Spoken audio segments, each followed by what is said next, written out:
Welcome back, everybody, to the Meeple Marathon. Today we have a special game to show off. This is Sleeping Gods Primeval Peril. Now, this is a print and play that Ryan Lockett produced and pushed out to Kickstarter backers as we wait for Sleeping Gods.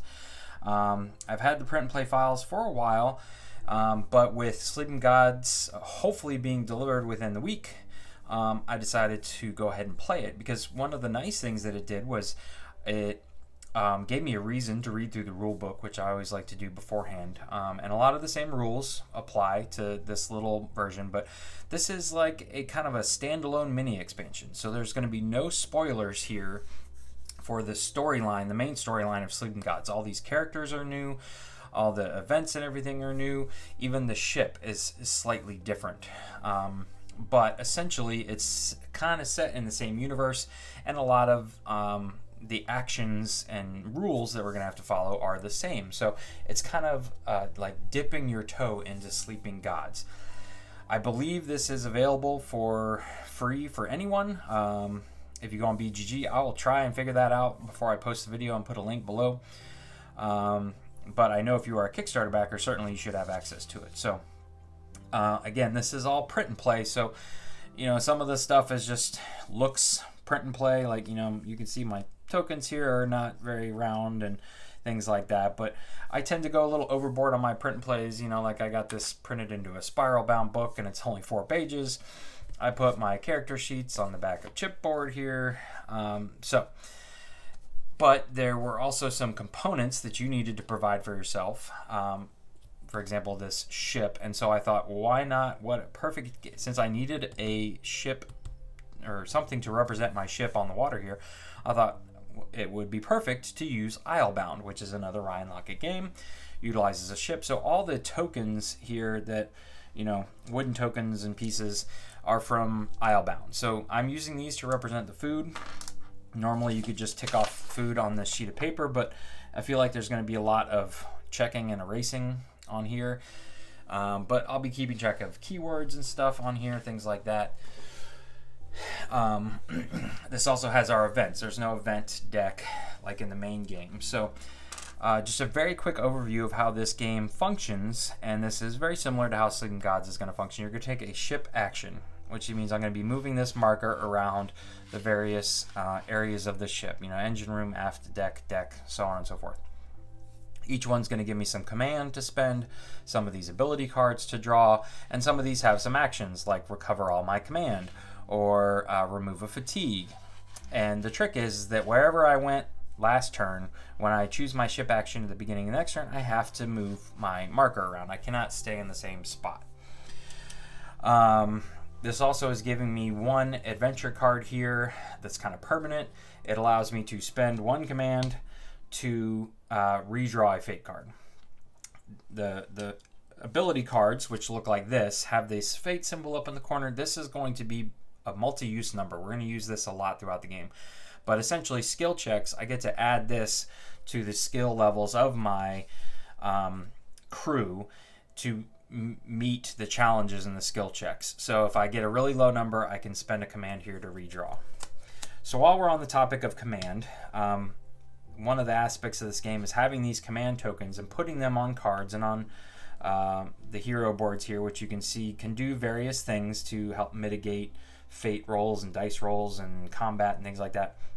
But anytime I put a command on someone or a card, not only can I not use that card again or use the second action, say each one of these guys has 2 actions here, I cannot use them again until I remove the command off. So that's where this symbol comes from. This will mean I clear off all the command off all my cards and player boards and actually return it back to the supply. But I'll be gaining a little bit each round. I can stockpile it up or I can spend it as I want. I can also spend the command here to be able to slot these cards up to 2 under each of my individuals. So this would now give John Lee here 3 strength symbols. It also, if I'm in combat, I can discard a strength card, like so, to gain an extra attack or an extra hit. So these cards here do a lot. I also gain access to this. At the bottom it says this crew member deals +1 damage if they have 4 plus damage. So if he's like approaching death here, he does more damage, things like that. So there's also some combat in this game, which is very strategic in nature. I'm going to show that off, I'm sure, at some point or another. But basically, after you've taken your ship action, then you're going to do an event phase. In this game, in the main game, you draw a card and do whatever it says. In this one, we're just going to draw another one of these cards, and I have this table over here that I have to follow. So I can already see a lot of this stuff is not fun. There's also quest cards in the game. They replaced quest cards in this version with just simple keywords that you write down or erase. My food, which I start with 6, I will use to kind of heal up my crew as I go along. But basically, after I've done a ship action and an event phase, then I get to choose 2 actions. In the main game, there's 4. There's also a market and port actions you can take, but these are the main 2. And this is an exploration game. Sleeping Gods is an exploration storybook game. So there's going to be a lot of reading in a storybook, and each one of these numbers with the red circle around it represents a chapter in our storybook. So I have a little mini one here. It's sitting over on my iPad that I'll read from as we go along. So that's the Explorer. I basically, right now, I can do 1 or 12, and the other action is to travel. Well, in the main game, there's a little bit more involved. In this case, we just get to choose. Do I want to move 1 space over the dotted line or 2 spaces? And anytime I also see an arrow, I can move to another page. And the edge of the line is the same as a dotted line. So pretty sure if I move here, then I have to spend a second one to move on to page 2. Anytime that I have these obstacles in the water, what I'm not sure about is if I can move into here and then to move to page 3, I'm assuming I have to take the obstacle. Like, can I... It was not clear in the rules if I can spend a travel and then spend an explorer to do number 5 without having to do this skill check of 5 savvy. If I fail, my ship takes 1 damage. So you can see here that there's 2 spots for each area of the ship to take damage. If a portion of the ship ever has 2 damage, I can't go there. And I'll have to repair it. So I can repair it by going to the engine room, or John here can spend 2 commands to repair an area of the ship. Other than that, it's definitely, like I said, an exploration storybook style game. And this is set in the world of Sleeping Gods, but it's an entirely different story, different character, different boat. So there is no spoilers here for the main game. Now, if you are wanting to play this game on your own, and don't want this specific story to be ruined, then I would, maybe watch the first couple turns and then turn it off. But we will be, experiencing. Turn another light on here. That's a little better. Seeing the story. So there may be some spoilers there will be spoilers for Primeval Peril, but no spoilers for Sleeping Gods. So let's just keep that in mind. Quick backstory on what we've encountered here. We had Captain Jim and his first mate John, who were escorting Mei Ling, and who is John's mother and John's father, into the San Francisco Bay. You can see these guys are all from San Francisco. And a deep fog rolls in, and they actually come across 2 people stranded in the water, Dr. Milk and Lewis Owens, who are from New York, who they say they were on a different cruise ship and got knocked overboard. And so when they pick these people up out of the water, the fog kind of lifts, and they're no longer in San Francisco Bay area. They're on this jungle river, very akin to this whole thing makes me reminiscent of the Jungle Cruise ride in Disney World. So, I don't know if it has anything to do with them specifically, but they all of a sudden are not where they want to be. They're in this primeval world, and they're in peril, hence the name. As the fog lifts and they realize they're in a strange location, this giant lizard creature swoops in and grabs the dad, John Lee's dad, and carries him off somewhere. So not only are they in a strange location, but they need to find the father before the father perishes, and that's where we are. Other than that, we know nothing about what is going on here in this world. So let's go ahead and get started. And some of these actions and rounds that I spoke about will make more sense. So right now, none of these other things really are worth anything, so I'm just going to go to the deck here. That's going to give me 2 more of these ability cards, and right now I just get to keep these. I believe I have a hand size of 3, which I'm at right now, but I also get 2 more command. So before we, well, no, I think I have to go through an event, so before I can do anything else. So what we do here for an event, instead of drawing an event card like in the main game, I just draw an ability card and I look at the number. So I'm on map 1, and I go to event number 1 for map 1, which is hidden rocks take 1 ship damage. All right, well, that wasn't very much fun, but and so when you're taking ship damage, I believe in the main game you're going to roll a d6, and this one they again just tell you to draw an ability card, and I'm going to put it on 5, which happens to be right here. 5 and 6 are both for the aft deck. Okay, so now I can take my two actions here, but I can also do free actions, which one of those is to spend command. So I'm going to spend 2 command. Now I drew this card, and I have this card. Now, what I want to do is I want to specialize some of my characters here, because I think that will be very helpful for skill checks. That way I don't have to exhaust multiple characters to do a skill check. So I'm going to make John my kind of strength guy. So I want to give him an extra strength symbol. Both of these cost 2. The question is whether I want to give him this power strike or give him the adrenaline.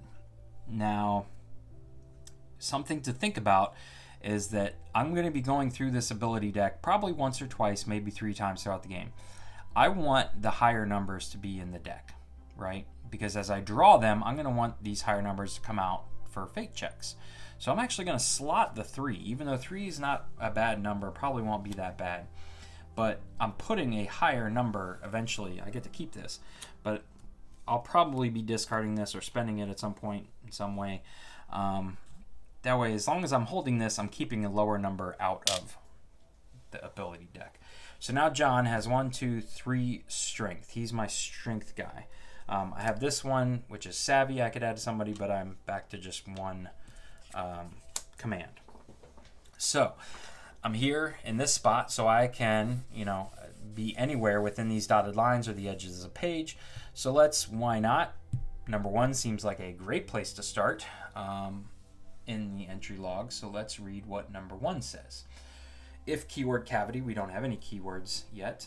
You tie up the harpy at a rickety dock. Insects thrum and critters howl from the jungle, and the unfamiliar sounds put you on edge at the thought of entering what threatens to be a leafy grave. In the shade near the edge of the sand, a man sits on a rock surrounded by canvas-wrapped earthenware. He waves. Looks like you've had a bad day, he says. He picks up a rust-colored jar. Maybe a trade will cheer you up if you have artifacts. I do not have artifacts. These are simply just something that I'm going to be tracking on my sheet here. I just started, so I don't have any. Let's see. Mei Ling pushes John aside in a hurry to speak. My husband was taken by a monster. Please help us. Oh dear, I was worried that he got someone when I saw him swooping down. I'm afraid I can't do much, says the trader. So I can ask him where... It says, ask him where you are. So where are we? What's available for trade? I don't have anything to trade, though. Or explore the jungle nearby. So let's ask him where we are. 1.1. You're near Zokamir, he says. Is that Mexico? Asks John. No, it's in the Wandering Sea. So it appears that we have been transported off-world, in a way, to a different dimension. And then it just gives us some similar choices here. We can ask about the monster that took Dad. Ask the trader about the monster that took Shen. Ask what's available for trade or explore the jungle. So let's continue talking. So let's go to 1.4 here. Yes, I saw the monster swoop down. His features droop. I'm sorry, low chance of survival now, but you might still get your husband back. Sometimes they save prey for their young. But you've got to hurry. The monster is called a Scorpivern. Yeah, Scorpivern. I don't know where they live. Maybe someone else can tell you. Someone who hunts them. Okay, so I guess we're looking for a hunter at this point. I could ask more about the Wandering Sea here. Sure, why not? We'll just continue learning as much as we can. The Wandering Sea, the river leads right to it. That's what they call the vast waters and the hundreds of islands within them. The gods used to rule a long time ago, until the hero, we're all told, caused them to fall into a deep sleep. Now people live in fear of the gods awakening. But not me. I don't care one way or another. I'm just a man looking to make my way in this wild world. Let the gods return, I say. What does it matter? Can't be worse than it is now. It says go back to 1. So we get to go back to 1 here. And the only thing left is to explore the jungle nearby. So let's go to 1.3. If keyword arachnida, turn to 1.5. I don't have that or the keyword roost, so the ferns brush your legs as you claw through a pack of vines. You walk along a sharp ridge, ducking under palm leaves and white hanging moss, when you notice a white spider with an apple-sized abdomen crawling up Dr. Milk's neck. John shrieks when he sees it, but the arachnid bites down hard before anyone can smack it away. Dr. Milk flees back toward the river, gripping his neck, and you return to the harpy. I thought I saw something a bit further on. Looked like it was made of gold, says John. So I gain the keyword arachnida. Arachnida. And Dr. Milk gains a venom. Okay. So, the venom here just means that Dr. Milk is going to gain a negative health at the beginning of the turn. If people reach their total health here, they're not killed off. I don't lose them permanently. I just can't basically use them for anything until I heal them up. But by spending just a single food, I can heal up a character and remove their fatigue. So really, I'm not too concerned about 1 or 2 at a time here, or even somebody like Dr. Milk gaining all 5 of his health. But we return to the ship. So that was one of my actions, but I now have the keyword arachnida, and so I feel like I can return, and instead of having to read 1.3, I get to read 1.5. So I'm going to spend my second action again to explore number 1, and we're just going to jump right to 1.5 since I already have the arachnida keyword. Dr. Milk remembers the white spider all too well. Ugh, I'm not going back in there. You venture in to see what you can find, this time keeping an eye out for spiders. Search the jungle, perception 7. Note, I cannot use Dr. Milk, so he stayed on the ship. He said, screw it. Alright, so perception is the eyeball. So I've got Mei Ling here, who is the best at perception. Ideally, down the road, I probably want to give her a perception card like John Lee. So, I am going to now exhaust her with one of these tokens here. That means I'm using her for this skill check. And obviously, 2 is much less than 7. So what I get to do now is draw a fate card, hoping to get 5 or higher, 5 or 6. And I got a 5. So look at that. Perfect. There are other ways that I could have mitigated that. I could have spent 2 command here. I could have discarded an ability card in hand. So if you come up just short, there are ways to mitigate your fate result, which is pretty typical for Ryan Lockett. You have to I would have had to get like a 1 or a 2 to really not be able to push through. All right. So we were successful. So I don't have to read the fail text, which would have been bad, and I can move on to 1.6. Wrapped within a sticky spider silk nest, Lois finds a golden statue. Gain 1 food. Okay. And 1 artifact. So I'm going to tick off my first artifact box here. Oops. Gain 1 artifact. Oh, picked the crappy pencil, I guess. Gain 1 artifact, lose keyword arachnida, and gain the keyword roost. Okay, so we'll add roost to the list here, and we'll cross through arachnida. Return to the ship. Okay, so that was basically round 1. We did a lot of exploring at this beach location here.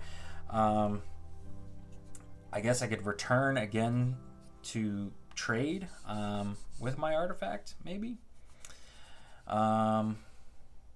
Okay, but either way, we're going to go around here and take another ship action. So, again, I really don't have much going on here that I need to do, and I really have I would like to have the more command points. So I'm going to go here. It's going to give me 3 command.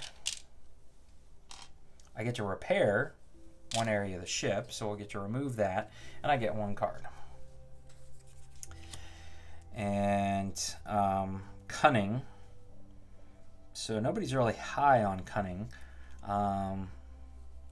But again, I've got this. So we're going to keep that there. All right.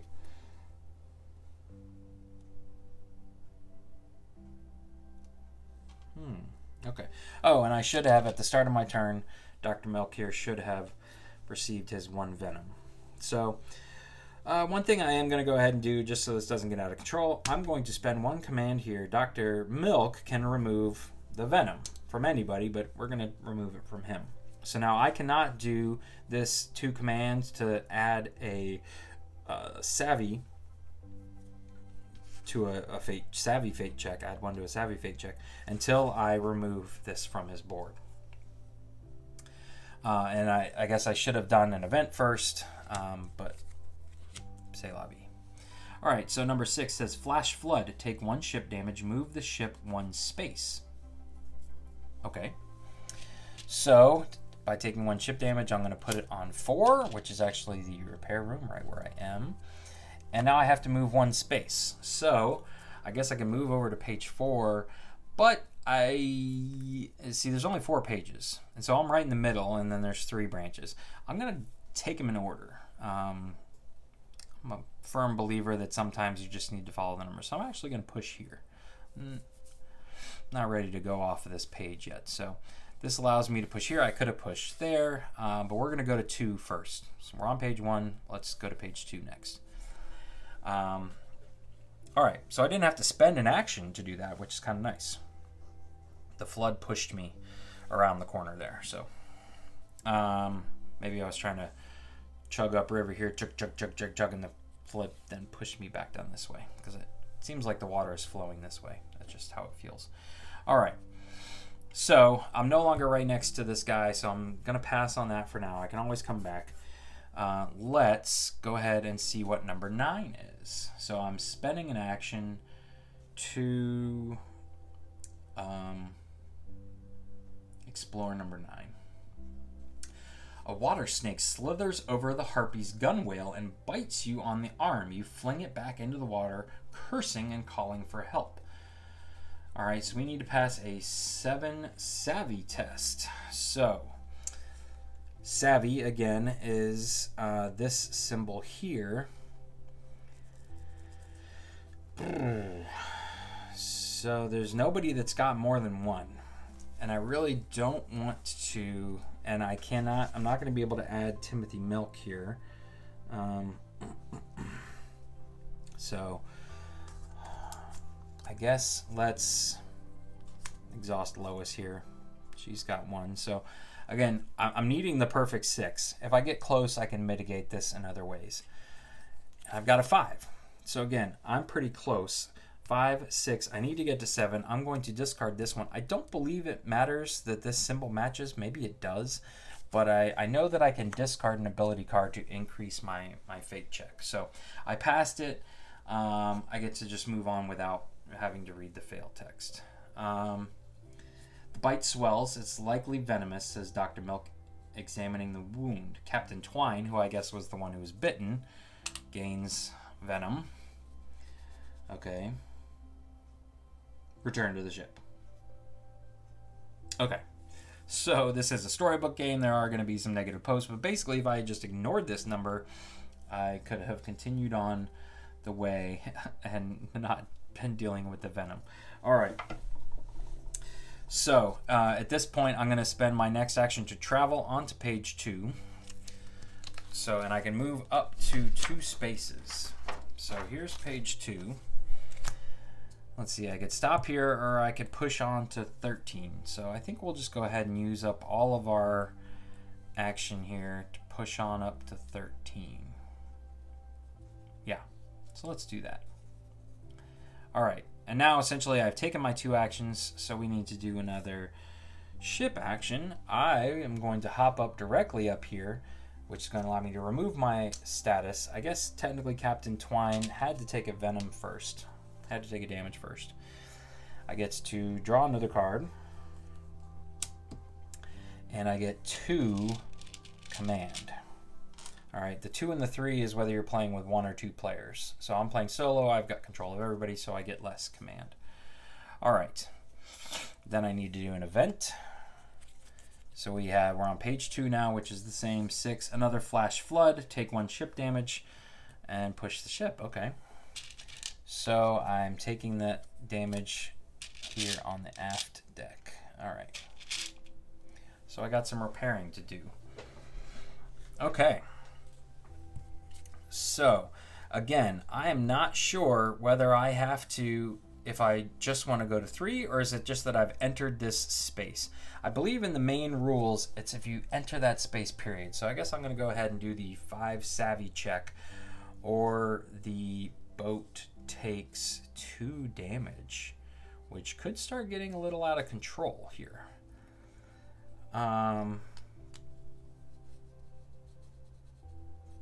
right. So we'll spend Dr. Malcolm. We're hoping for a 4 or better. And we got a 4, so we got exactly what we needed.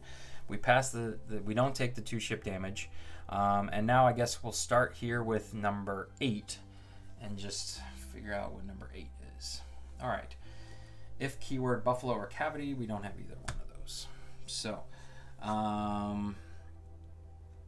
let's see here. A ridge of cracked stone juts out a sandy beach where a woman shells oysters. She nods as you approach. Mei Ling leans out of the boat. Can you help us? My husband was taken by a flying monster. The woman spits in the sand and slurps down a raw oyster, but says something. Convince the woman to tell you what she knows, or pay the woman 1 artifact. Okay. So, cunning 8. That might be tough. And what I really don't want to do is exhaust anyone else. You know, it's hard to get rid of these exhaust tokens here. There's only one place on my ship that I can go. And I don't have anybody that can remove them like Dr. Milk can remove Venom. So, I think I'm just going to pay my artifact. I think artifacts really just kind of give you bonus VP at the end of the game. And I'm just here to experience the game. So I am going to,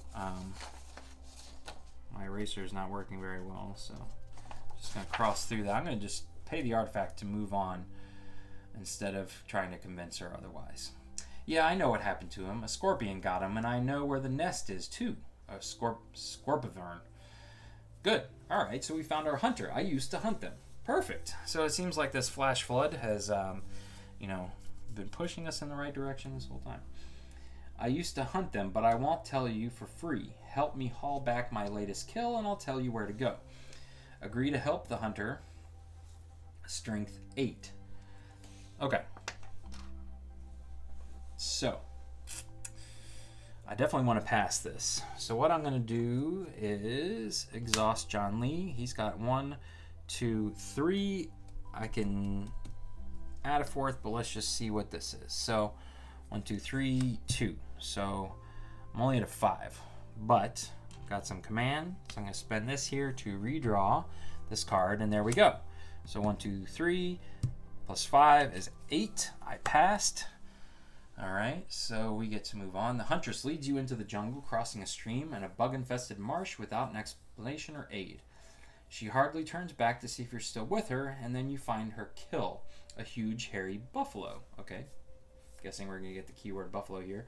Its carcass is like a mattress filled with wet cement, and it's just as impossible to handle, but you manage to get it back to the beach. Maybe that's where the strength test came in.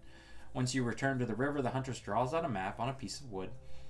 The scorpivern lair is near the waterfall just northwest of here. So if you remember, this went this way, and so northwest is up to 3. We're on number 2 now. Be careful, though. You're all going to die if you go up there. Can't you come with us? Can we pay you? Asks Dr. Milk. The hunter shakes her head. I won't go up there again. Last time I tried, the beast killed my partner. Good luck. All right, gain 1 food. And the keyword buffalo.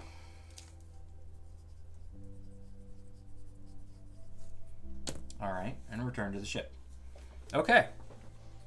So I believe as long as we're here, we've already done this once, so I can spend my second action to explore number 3.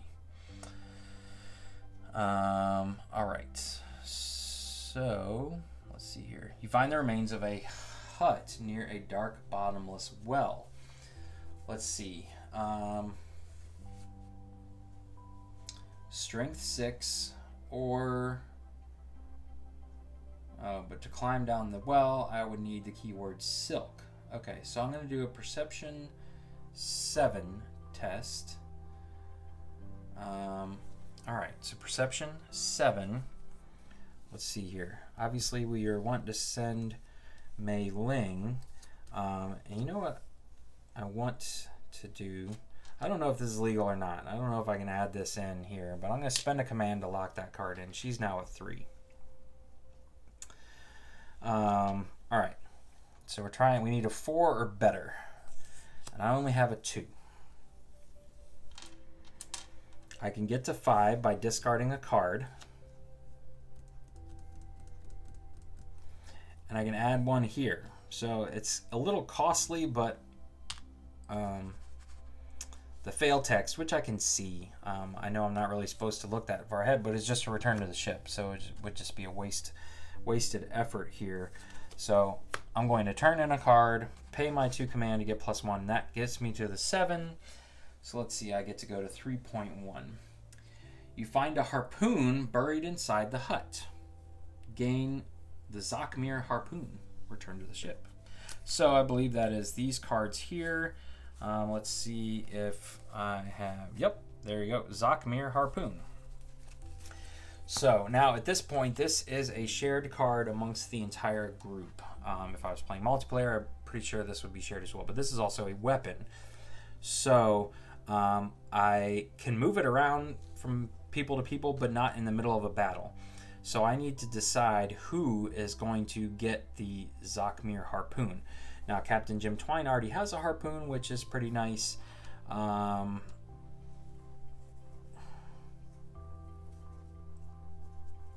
you know what? You can get an additional hit by discarding a slotted... So we're going to give it to Lee. Mei Ling here has the best opportunity to... You know, if 1 additional hit is needed, she's already got the card we need. So she's going to get the harpoon, plus she's hunting after her husband. Why not? All right. So that was my 2 actions. It did say return to the ship. I'm now done. So let's see here. We need to make sure our ship doesn't get out of control. So I'm going to push down here. It's going to give me 3 command. 1, 2, 3, and there is a limited number of command. So I got started the game with 10. I only get that 10, and then I will repair. I will go ahead and repair the repair place, and I'll gain 1 card. All right, now we need to do an event. 4 engine trouble, savvy 5. If we fail, we take 1 ship damage. Okay, well my ship's doing okay in general.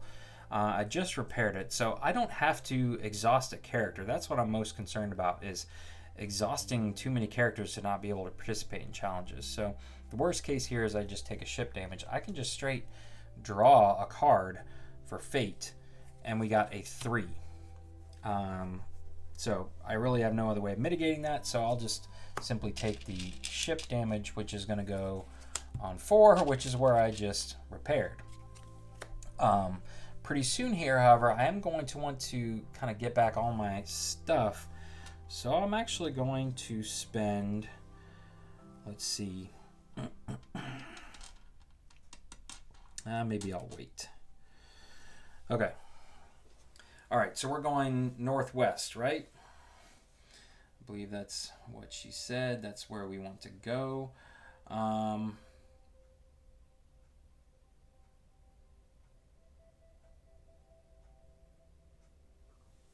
All right, so I think I'm just going to kind of go for it here. All right. So I'm going to take 1 action to travel, 1, 2, and then I'm going to take my second action to travel back onto page 1, and I get to move 2 spots. So that'll put me up here at 12.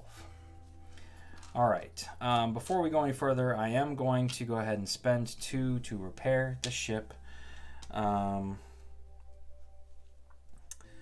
Do I want to give anybody some cunning?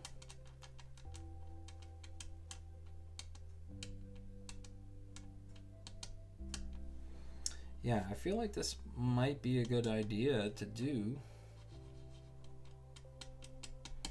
Okay. What I would really love is some savvy. All right, so I'm going to spend 2 more to slot this. I'm going to make Lois our cunning character. She looks cunning with her sideways glances there. All right. Okay, so that was a free action. Now I basically need to continue on here. And so what I'm going to do is come up here, and I get to take all of this command off of my player boards and cards. Unfortunately, it just goes back to the supply. I don't get it right back. But I will get 2 for visiting this location and a card. There's my savvy. So I might give that to Milk here in a minute. But let's go ahead and continue heading up to try and find Shen. I don't know if there's a time limit here. I know that you do check off something on your sheet when you run out of this ability deck and then you reshuffle it. So there may be a time limit here. It may ask you how many times have you reshuffled the deck. So we're trying to find Shen here. All right, I need to do an event before we go any further. So page 1, number 3, jumping piranhas, -1 health. Okay, so at this point, everybody's healthy except for Dr. Timothy Milk and Captain Jim Twine. Captain Jim Twine also has 8 health, but remember, if I spend a food, which I haven't used any up till this point, I can recover all of it. So I definitely kind of want to pile it on here on one of these 2, so then I only have to spend 1 food. Okay. So now we can travel. So I'm gonna want to spend 2 to get up onto page 3, but I definitely have to do this test here. Ooh, before I did that, I did want to make Dr. Milk savvy. So he's my savvy guy now. I will exhaust him twice now, so I can't do any challenges until I refresh him. But he's got 1, 2. We need to do 5 or we're taking a ship damage. And he's got 2 here. All right. So I think what I'm going to go ahead and do is discard my other ability card since I was just 1 away. And that means I can pass the test. All right. So I can push on to page 3. And there's the waterfall. And so I end up right here. Okay, so there is number 11 here. I guess we might as well, I could either go ahead and push up into here, have to do another savvy test, but Dr. Timothy Milk is exhausted. So I'm going to wait on him to be able to do that. So let's just explore number 11 here while we're here before we push up into the waterfall. Number 11 says you find a leather vest hanging on a branch. Okay. Gain the studded leather vest. Oh, well, that was a good one. All right, studded leather vest. Looks like this. Okay, now this is equipment, which I believe also needs to be attached to somebody. So what I'm going to do is, I'm assuming at some point or another, Captain Jim Twine is going to be participating in a battle, and his harpoon grants him 0 block. So I'm going to give him the studded vest here, like so. All right, and that's the end of the round. So for my action, I'm going to come down here. Now this is, I'm not sure in what order I get to do all this stuff, but the gaining of my 2 command and my 1 action card is definitely, well, actually, you know what? I've got so much food, and this guy's getting +1 if he's there. So actually, what I think I'm going to do is, yeah, come over here. Get the 2 command and get 2 cards. Get back up on my cards. All right. Okay. Yeah. Then I have to do an event. 2 on page 3 is fire-breathing frogs, -2 health. All right, as I said before, pile it on because this is what's going to happen here. All right, I've done my event. Now I can take a free action, one of which is consume food. So I just consume one of my fish here, and Dr. Timothy Milk is going to recover everything. He would not recover a status, so if he was, poisoned or something, weakened. But other than that, he just recovered everything, which is going to allow me to then push up into here as one action, and he will take on this 6 challenge, having a start of 2 and 2 more. So that's only 4. That would get me to 5. So I'm going to spend one of these here to redraw this card. And that's even worse. So I have failed. So I need to take 2 ship damage. Oh, and I ran out of... So there's 3. I am going to have to check off the 1-time box. Hopefully I did not have to rescue Shen within just 1 time. But we'll see. So spot 3, the quarters.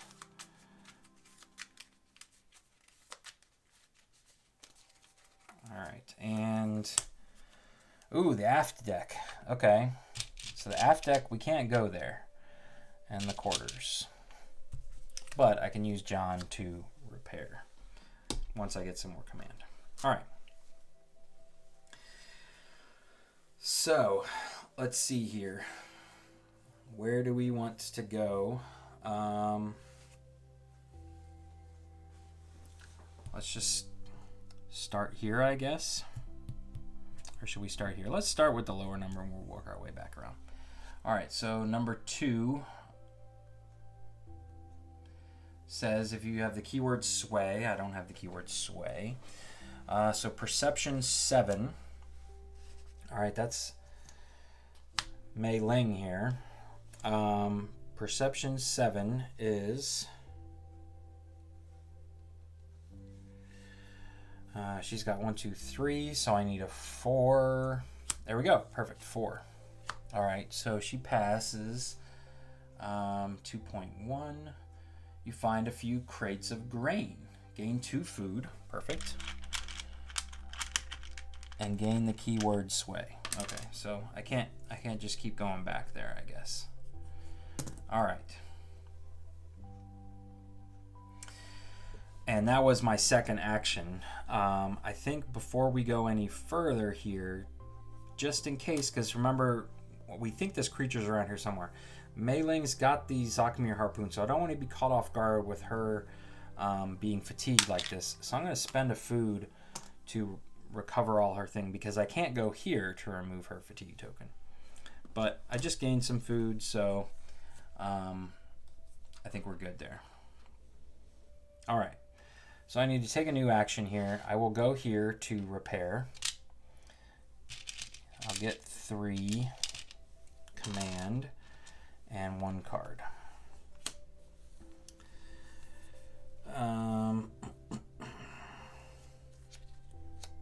Okay, we got to do an event. 6 on map 3, Spore Clouds, Savvy 7, fail, gain 1 weakened token. So again, I really don't want to exhaust anybody. So I'm just going to, if this is a 6, I may try and mitigate it. And it's only 2. So all I do is somebody has to gain a weakened token, which just means they're going to not be participating in a skill test anytime soon. A skill check.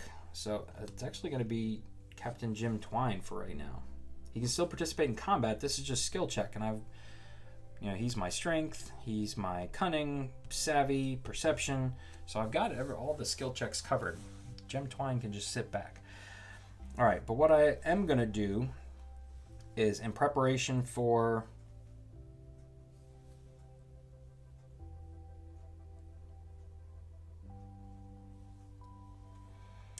preparation for an upcoming battle. This says this crew member deals +1 damage if they have 4+ damage. He's already got 2. So I'm actually going to pay to slot this under him now.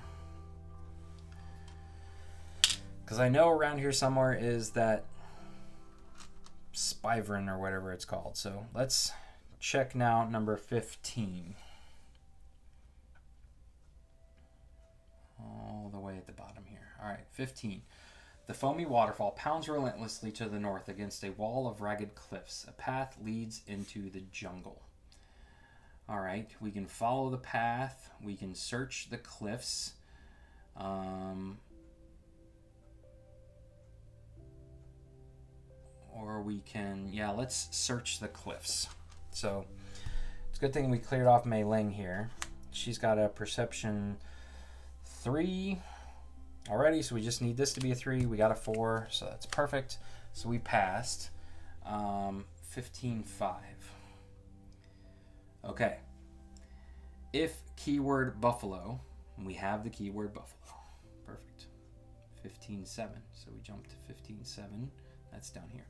You climb through the mist, clinging to slimy moss clumps and trying not to slip. The water roars so loudly you can't hear each other yell. Just as the hunter's map indicates, you find a set of stairs carved into the rock. Skulls and spears line the steps.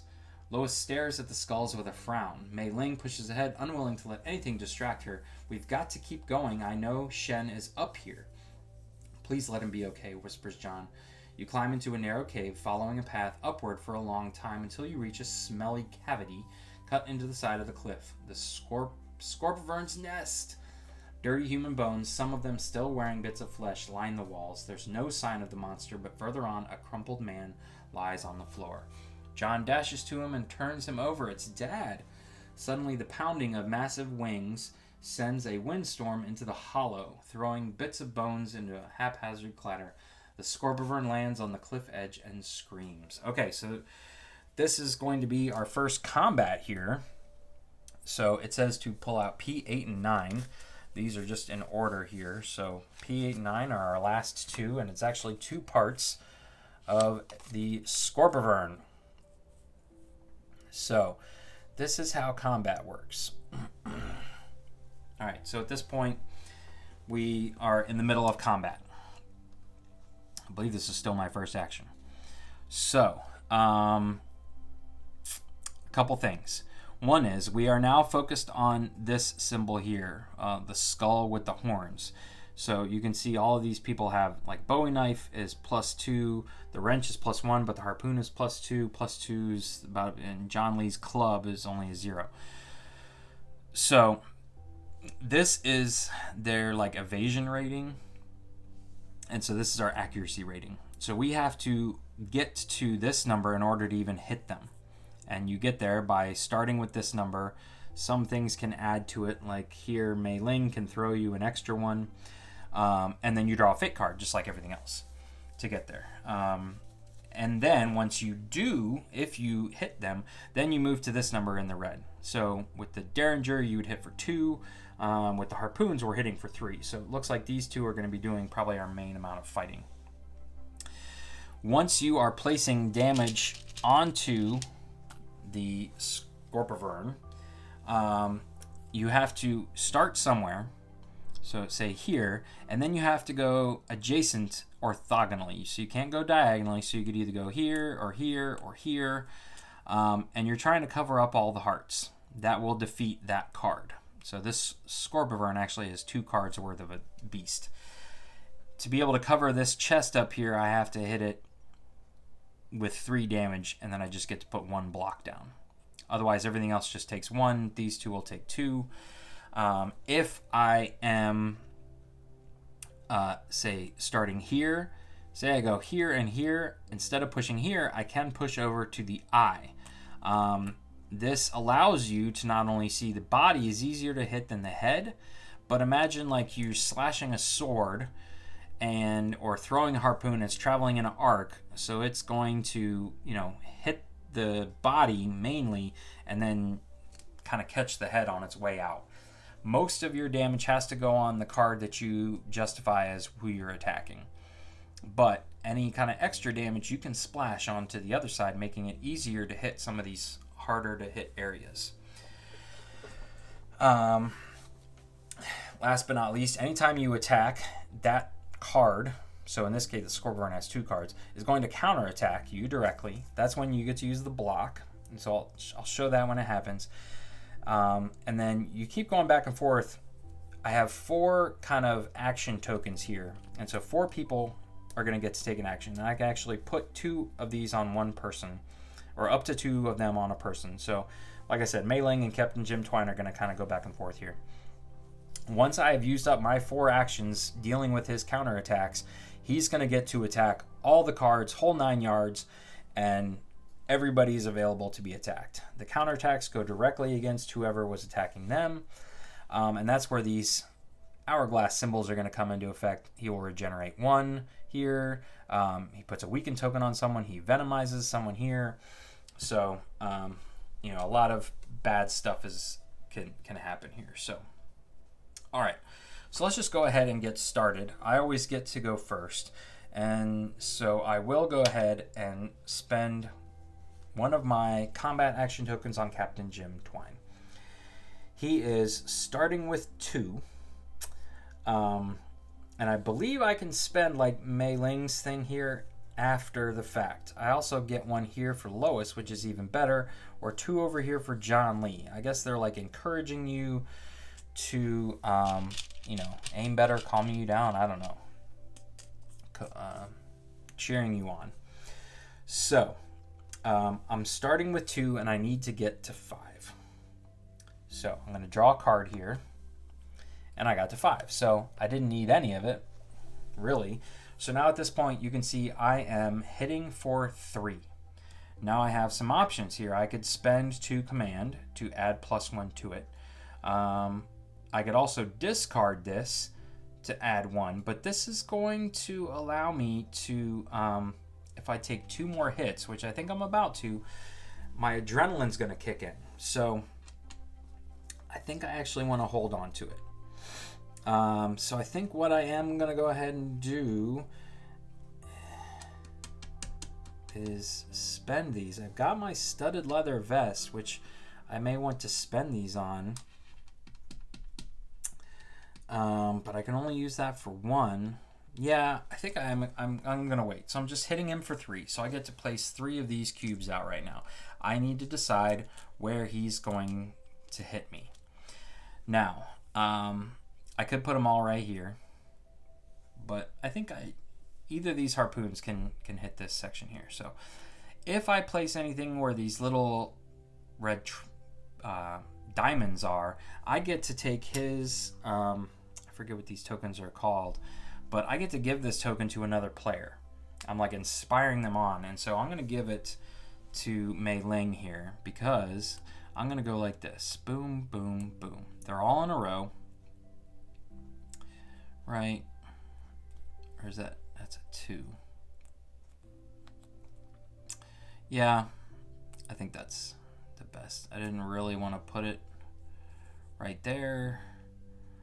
1, 2, 3. Maybe this would be even better. So here, here, and here. Yeah, I like that a little better.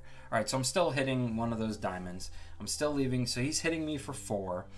I have no block, so I am going to take 4 damage. But that's fine. This makes my adrenaline kick in. So 1, 2, 3, 4. All right, so he's got 2, 4, 6 out of his 8. But his adrenaline is kicked in. All right. And that's it. Basically, he counterattacked. I took the damage, and we move on. So Mei Ling's going to go. Now, Mei Ling is going to use her harpoon. She's obviously not going to use her wrench. Harpoon's much better. So she's also at 2, trying to get to 5. We got another 2.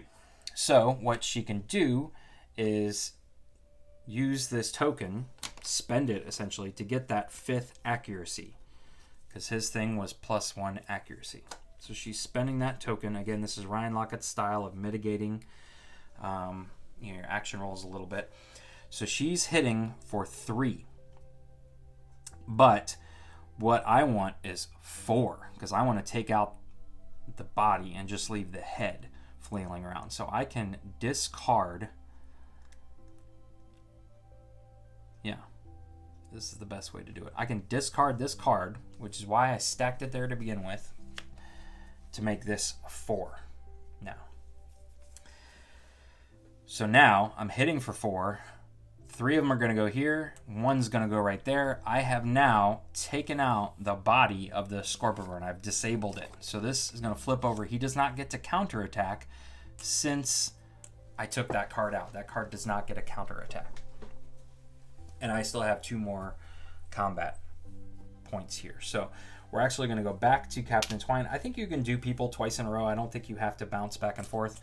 And what I wanted to see, okay, so I did not cover up a red diamond shape. So Captain Twine does not get Mei Ling's token, which would have been a 2 block. That would have been nice. Okay, but now we are trying to get to a 6. And remember, I'm starting with a 2. So I've got some other ways to mitigate this, but not by much. Yeah. So hopefully we just get what we need here. All right. And there's a 5. So that's perfect. I got the 7. That's more than 6.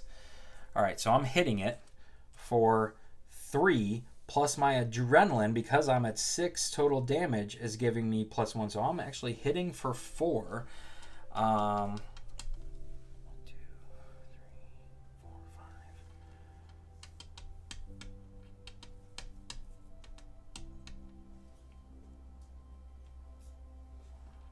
Yeah.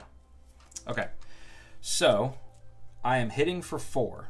So I'm going to put 1 here. That's going to allow me to give my synergy token back to anybody else, and guess who's going to get it? Mei Ling.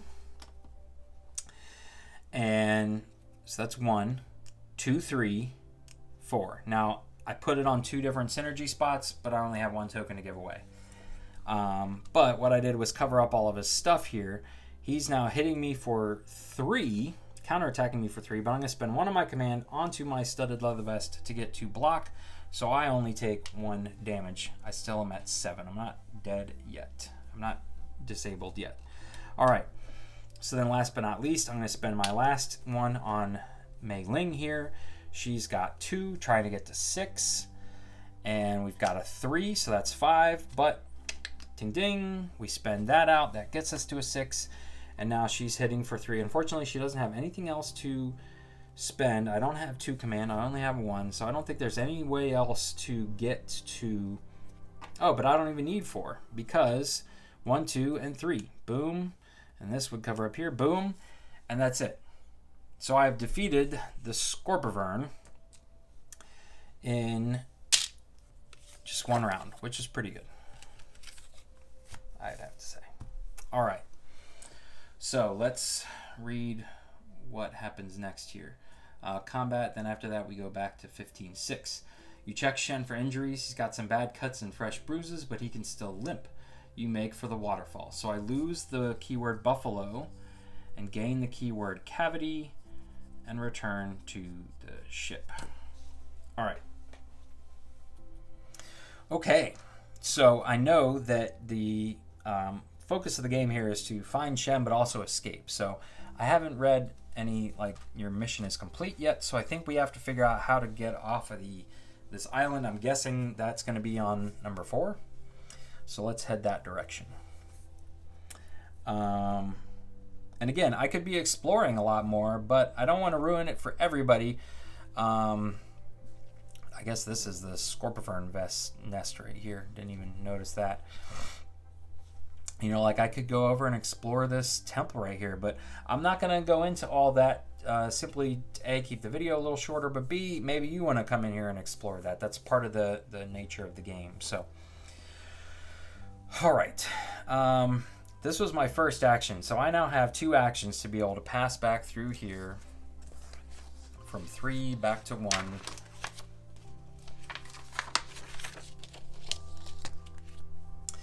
I'm going to have to do this skill check again. So Dr. Milk is weakened now. He gets 2. We're trying to get to 5, and that's just 1. I mean, I really don't have much other way. I can't get there. I already spent my refresh. So 1 ship damage is going to number 5, which is the aft deck, unfortunately. All right, and then before we go any further, I am going to spend a food to heal up Captain Jim here. I don't need these tokens out anymore. He is still weakened, however, but he's not participating in any skill tests. So that was a turn. I guess I will go ahead and push up here. So we can take this off of him. I'll gain a card and 2 command points. All right, and then we need to do an event.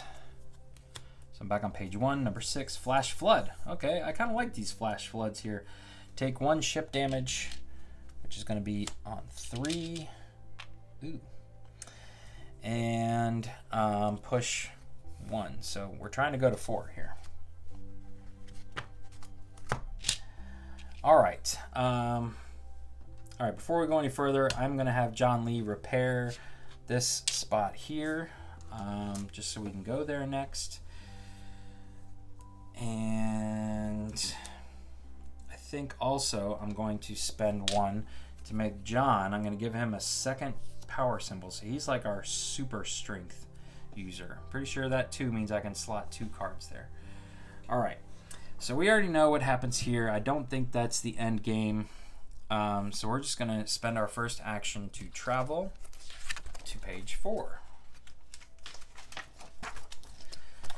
So this was 1, and then, yeah, let's go ahead and spend our full 1 to push into here. Aha! So I need a strength test of 6. We're obviously going to use John Lee here. He is going to allow us to start with 4, so I really only need a 2, and I got exactly a 2, which is good. All right, but now we're here. So let's, I guess while we're here, let's check out the giant bones. All right, so 14 in the book is back here. The rib bones of a giant animal jut out of the water flow. Dr. Milk gapes. I only wish I could see the living creature. I'm very happy you can't, says Lois. Your heart skips as something shrieks from above. Expecting a bird, you leap back when a pack of red-eyed monkeys drop to the boat's deck. Coax the monkeys to leave the boat for a cunning 7. And that's it. That's my only option. Okay. So Lois here, I guess we'll do that. So she's starting at 2 plus 1. And I already spent this. So I really don't have, I'm not even close to getting to 7. Okay. So we failed. We have to take 1 ship damage. Oh, on 2, which is right here, and okay.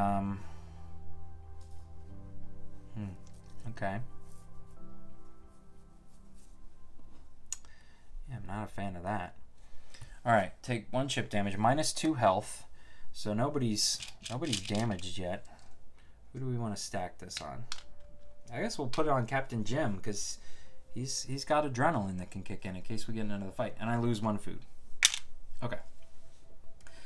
So those were my 2 actions. Before we go any further, let me, because I did want to come here, but now this is building up rather quickly. So I want to be able to refresh John there. All right, so I spent a food. I still have 1, 2, 3, 4, 5 food. So I'm doing all right on food. All right, need to take a ship action. Yeah, I feel like having this card free is better. So let's clear off all of this. Take 2 of them and 1 card. We'll go to the engine room next. All right. So, question is, do we go here or do we go here? I don't know. Let's go down south here. All right. So that was 1 action to travel. And I guess we'll start with 7. So, number 7 here says, a giant mangrove sprawls into the water. You tie the boat onto the roots, climb the roots and explore the giant tree. Venture through the gap in the roots, or follow the leather-bound map. Okay, but I don't have the keyword mangrove. So obviously I don't have the map. So Savvy 6 or Strength 5. Well, this is almost a no-brainer. We'll do the Strength 5 and let John Lee. I cannot fail at this one. And there I got my 6, which is a pain. But we can move on to 7.2. If keyword meal or spotted, turn to 7.8. I don't have either of those. You climb toward the crown of a tree, where many branches meet like tentacles on a wooden squid. A bamboo hut hides beneath years of old spiderwebs. A fat spider slips out the door. Lewis recoils. Disgusting. The arachnid hisses at you. Got any meat? I can either give it one food or I can destroy the spider. Seems humanish, so I'll pay him one food. Very generous, hisses the spider. The creature disappears into the hut and returns with a golden statue. Gain 1 artifact. And the keyword meal. Alright. Where was I? Return to the ship. Okay. Alright, so that's it. I lost 1 food in the process. Okay, so that was my entirety of my action. Let's go here. Gain 3 command, 1 card.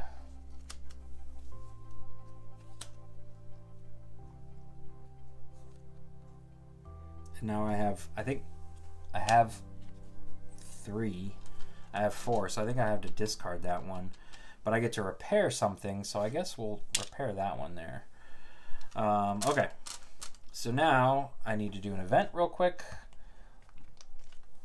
which is 3 on page 4. Grasping Vines, Strength 6, take 2 ship damage. Okay, so I guess we will do John Lee again. So he only needs a 2, and he got a 5.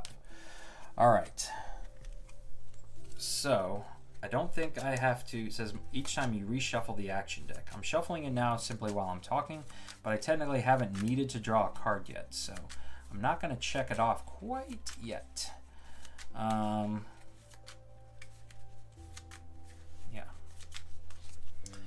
All right.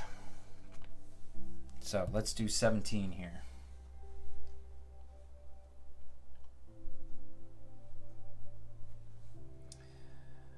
If keyword cavity, which we have cavity, turn to 17.1. Okay. The jungle encroaches, the hidden dangers within threatening you on either side. You long to escape and return to the open water. Up ahead, the river ends. John climbs to the roof of the Harpy. There's a sea up ahead, and I can see a town, he says, hopping with excitement. Let's get out of this terrible place, says Lois. We've got Shen. As you turn to leave, something hits the side of the boat. Combat. Again, P6 and P7. Okay. So I've got Leviacroc here. I guess 2, technically. I guess they go like this. Alright. So, we know how combat works. Everybody's pretty refreshed. And my 2 harpoonists are going to go at it again, I think. So, if I had known about it, I probably would have slotted this into Captain Jim, but that's fine. All right, so Jim's going to go first. He is looking to beat a 6. Honestly, it doesn't matter. These guys are exactly the same. So, he's starting with 2, and he got a 2.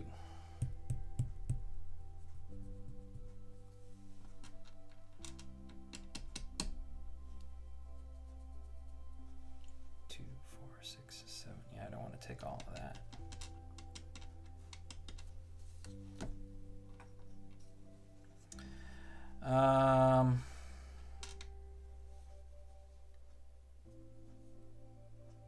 So I'm going to spend one. Actually, let's spend one here to redraw this card. There we go. All right. That was better. So now I'm hitting for 3. I could go all the way to 4.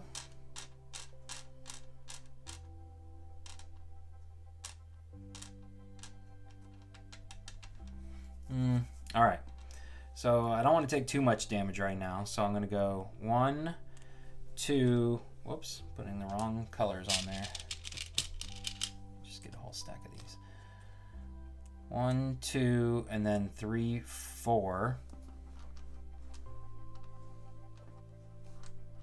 Do I want to do that? I almost want to go across here like that. But then I'm taking 2, 4, 5.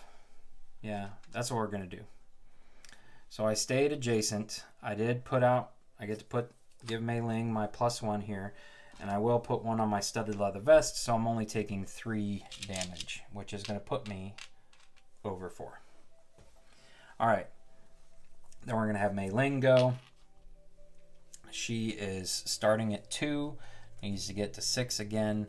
I guess we will continue.